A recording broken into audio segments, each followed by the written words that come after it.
This is Moshe, the Electric Israeli, and thank you for joining my channel. If you're new, don't forget to hit that subscribe button. Thank you to all my supporters and patrons. And today I want to do a little bit of a reflective video, and I'm doing it where I do most of my video while I'm driving on the highway with my autopilot on, and it's a reflective video about my 5 years experience owning electric cars. It starts at 2015, 5 years ago, and the first electric car I had was the Ford Fusion Energy plug-in hybrid with 15 to 25 miles of EV range, and I thought I was on the moon. I traded for that car. I traded my Ford Explorer with a whopping 17 miles per gallon, huge 7-seater. My kids were grown up at that time already, so I didn't need that car, and I wanted to start transitioning to EVs anyway. So I bought that car, and I thought it was the greatest thing since sliced bread. It was so great. I loved it. I drove it all around. I averaged about 80 miles per gallon, and it was fabulous, absolutely fabulous. Later on that year, I bought the 2015 Nissan Leaf. Okay, I bought the Nissan Leaf. I traded, I think, a Hyundai I had at that time, or whatever gas car that I managed to forget. I bought the 80 miles rated range, the 24 kilowatt hour Nissan Leaf, and I was on the top of the world. I thought it was the greatest thing since, I don't know, Kaiser Roll. All right, it was so amazing. I loved that car. I drove it for about 36,000 miles, and it was a wonderful car. I had to charge it 3 or 4 times a day, and it was great. Even though it was very short range, I never had a range anxiety because I knew how to drive it and where to drive it. It was a wonderful car, wonderful hatch, big from the inside, looks small but big from the inside. That's when I started to make videos about electric cars and all that. Then after that, I bought the Chevy Volt with the 45 miles rated range on the plug-in hybrid, and I still own it. It is 2016. It is a 2016. I traded the energy for that because, of course, I had many more miles, and I still own it. My kids drive it. They love it. It's an absolute great car, and I give it to my sons, and they love it, and they can drive it until forever for all I care. So it is a wonderful experience, and I don't put gas in it. My kids do, so I could care less about that. Then in 2018, my dream came true after more than 2.5 years of waiting. I picked up my Tesla Model 3, the long-range rear-wheel drive Tesla Model 3, which I own until this very day. I have close to 75,000 miles on that car, 300 plus miles rated range. I drove it to Florida several times, drove it to Canada, drove it all over the place, and it is a wonderful experience. And now, since June, I own the Tesla Model Y, which is by far the best car I've ever owned. And I own so many cars, and by far the Tesla Model Y is my favorite of them all, because it's not too big, it's not too small.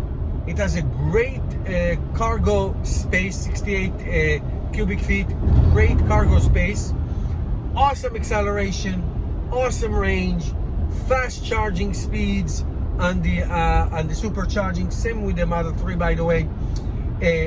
All-wheel drive, so it's great for the winter, great for the snow. Already drove it to many, I will call them local trips, for 400 to 1,000 miles trips. To me, it's nothing. And it has been a wonderful journey over the past 5 years. I have to say that the Nissan Leaf was also one of my favorite cars. It was such a great car, and I traded it in when I got the Tesla Model 3. So now I have the Model 3, the Model Y, and then of course the Chevy Volt that like I said, my children drive. And they're all different, and they're all amazing, and they're all wonderful. They all serve a different purpose. The design is different. It's just different cars. But even those that have gas in them, like the Chevy Volt, still you can easily say that 85% of the Chevy Volt, for example, driving is EV driving. Obviously, the pure electrics, it's all EVs. I think one of the greatest experiences is A, not to go to gas stations, B, very or no maintenance cost or hassle, C, great acceleration, great ride, no noise, no vibration.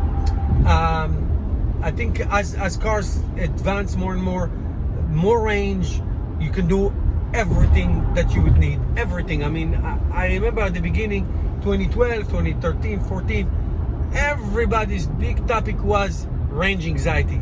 Nobody is talking about range anxiety anymore. It's just a non-issue, especially if you own a Tesla car, because of the supercharging. Because of the supercharging network, nobody talks about range anxiety or things like that. It's just not a thing. It's not a thing. Even if if you don't own a Tesla car, there are so many more fast charging and level 2 charging all over the place. You know, as time goes by, more and more coming up. And you know what Electrify America does, it's wonderful, and others, and EVgo and Charge Point and all of those. It's really great. So there's really no excuse for the average person not to own an electric car. Really no excuse not to own an electric car. It's just almost a no-brainer. Everybody who talks to me about it, you know, after 5 minutes of conversation, is like, oh, it makes total sense, because people still don't know. Believe it or not, people still don't know about electric cars, and I think that by the end of this decade of 2030, ICE cars will be what the rotary phone used to be, what the small Nokia flip phone used to be after the smartphone came. I mean, the rapid adoption of electric cars is just going to continue to accelerate. I mean, I read it somewhere. It took almost 18 years for 1 million electric cars to be sold, and a year after that it was already 2 million, 10 million, 20 million, and on and on and on you go. By 2030, it's going to be ICE cars going to be what the horse used to be 120 years ago. So that's the journey. It's a great journey. I really love it. Again, like I said, every car is different. Every car does different things, but all my electric cars have one thing in common: they are pleasant to drive, easy to maintain, a wonderful, comfortable, quiet experience, and I highly recommend that you get it. I mean, doesn't matter to me which one, which brand. That's not the point. It helps the world, it cleans the world, and it makes life much better, much cleaner, and hopefully within 10 years or less, we will get rid of the ice age, as they say. Get rid of the ice age, so we don't have to worry about these things anymore. Thank you guys for watching. If you have specific questions, put it below. I'd love to answer.